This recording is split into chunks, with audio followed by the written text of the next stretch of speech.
seen the ocean so beautiful? It would be perfect if not for the smell. Not for the smell. Alright, guys. So I ran into a little bit of a hitch. I don't have a B or regular Imprint Luluca.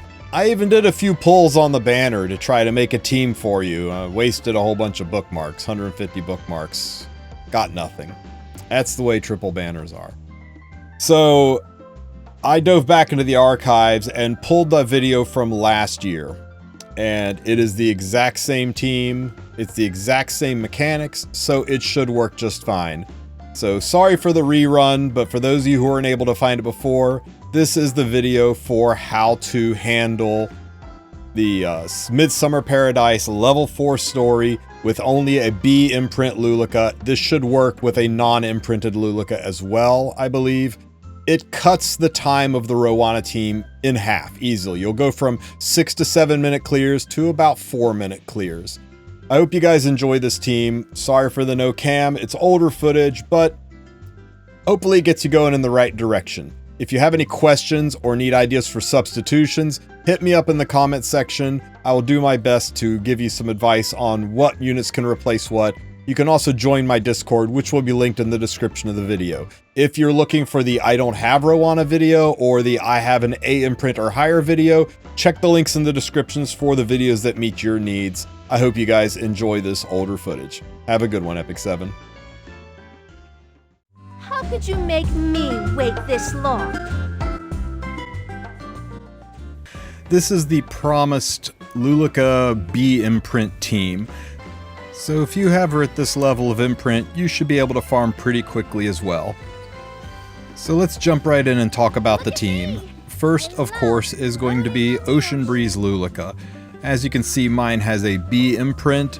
Now, I've got mine built for RTA. If I ever plan to use her there for this event, you may want to consider putting an HP ring on her to help make her more survivable, because if Luluca dies in the first stage, the run auto fails. You can't progress to phase 2 if she's dead. I put her own artifact on her to boost currency drop. Now it's only a 10% boost to currency per imprint. This artifact, you may want to have duplicates of it for other units, so I don't really recommend imprinting. You're only talking about maybe 6 or 7 extra currency per run. My next unit is going to be Seaside Bologna. I've got her at 85% effectiveness to try to stick these defense breaks. I put her on her S2EE for extra damage, and I'm running Bloodstone just as a security blanket for a little extra healing in case I don't get the counter heals off of Rowana. Next, I'm running Lone Crescent Bologna. She's my principal damage dealer. Built her relatively tanky to help make her survivable, and gave her Sigurd's Scythe, both for damage and for sustain. This team is pretty solid. I don't see a way that it fails. Especially with Rowana backing us up with the healing. I put Rowana on Shamadra's staff for just some extra healing. Just make her tanky. As long as she survives, she doesn't need speed. She really just needs 6 pieces of gear, guys. It's not a lot to building a Rowana. Now for Team 2, I am going to run the Great Mortelix, just because he worked so well for me on the level 5, so I thought I'd try him out here. The nice thing about Mort is he doesn't really need effectiveness, because when he is enraged, his defense break ignores effect resistance. So I put him on the 80% effectiveness just in case, but it's really not required.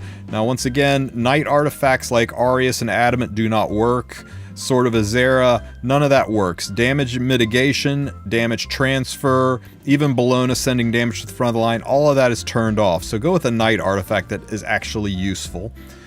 I'm running Remnant Violet as my principal DPS unit. I made him as tanky as I could. I gave him HP boots to help with his sustain a little bit. You might want to make sure he has some tankiness to him, because even with the maximum evasion, you don't want him to die to a sneeze. Violet Talisman is what I chose for higher evasion rates, but you can run any evasion artifact.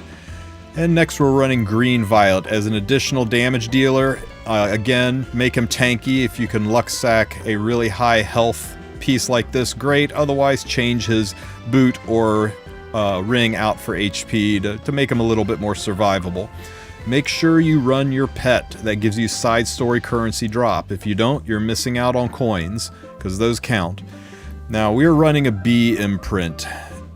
If you don't have any imprints at all, you really get almost no bonuses whatsoever. I think you're better off with Rowana, but with a B imprint, we increase our damage by 2, and we lower the boss's memory fragment by 2 levels, and that's huge for reducing counters.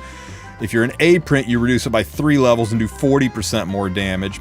At S, you get 60% damage, and you get 30% damage mitigation. Double S, you get 80% extra damage and a whopping 120% extra damage for triple S. So it really is night and day the difference each imprint level gives. I'm not encouraging you to go wailing on imprints, just pointing that out. Now, the full auto team for this. At the start of the team, the boss does an AoE hit, which stacks 4 focus onto SSB, allowing her to do her S2 attack and put a defense break on ideally. Now I'm going to run a timer in the upper right hand corner just so you can see how fast this fight is. Lone Crescent Bologna drops in her S3 attack for significant damage. Seaside Bologna does her S3.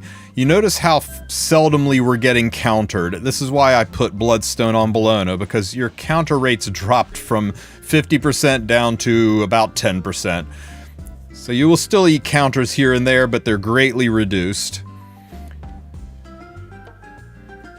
The additional damage from the imprint is really showing off. We're only a minute in and the boss is already 75% dead. Didn't get a target off that S1. If I did, we'd be clearing even faster.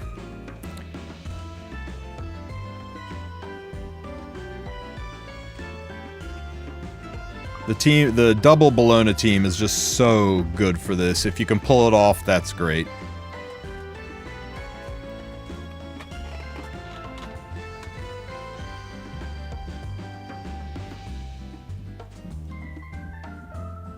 I got the target after the defense break is gone.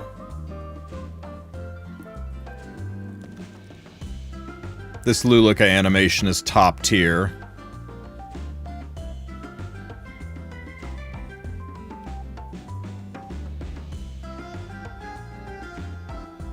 No defense break, so we're going to stall just a little bit longer to get into phase 2.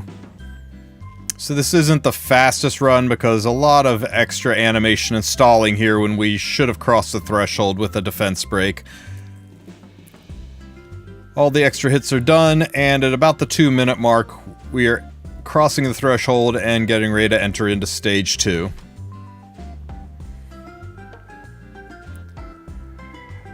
Stage 2, we're relying a bit on evasion.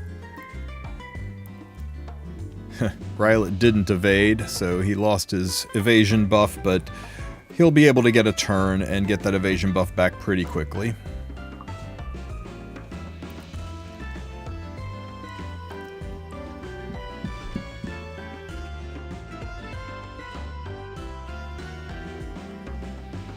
Now with Enrage on the Great Mortelix, we will be able to get Ignore ER defense breaks off of his S1, so hopefully he gives us some defense breaks. My Rylet is just not dodging at all. Neither is my Violet. Man, that's unlucky.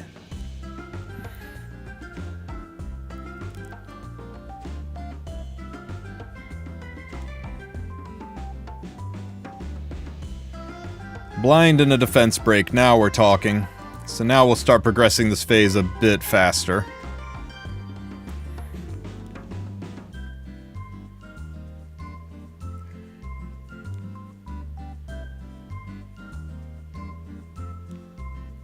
You can see the value of Violet. Every time there's a miss, Violet counters, and if a defense break is up, that's a huge amount of damage.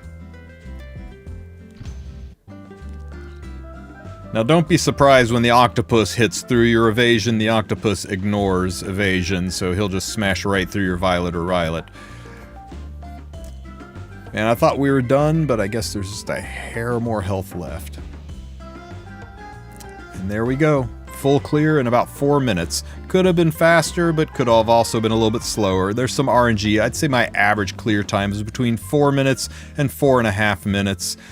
I've done several 30 runs. This is what it looked like at 29 wins. I accidentally closed the screen before I got a screenshot of all 30, but you can see this event is very worth farming. Look at all of those epics. I hope this team helps you out. This is just my team. There are several teams when you're running an imprinted Bologna. I'd like to ask everybody to post their teams in the comments section so that people can reference them. I think it would be great for people to see what other people are using. Please mention what imprint your Luluca is, as well as the artifacts you're running on the units. It could help a lot of people out who are struggling to build fast teams. Speaking of fast teams, don't forget to mention how quickly your team cleared this content, and also don't forget to like and subscribe. Have a great one, everybody.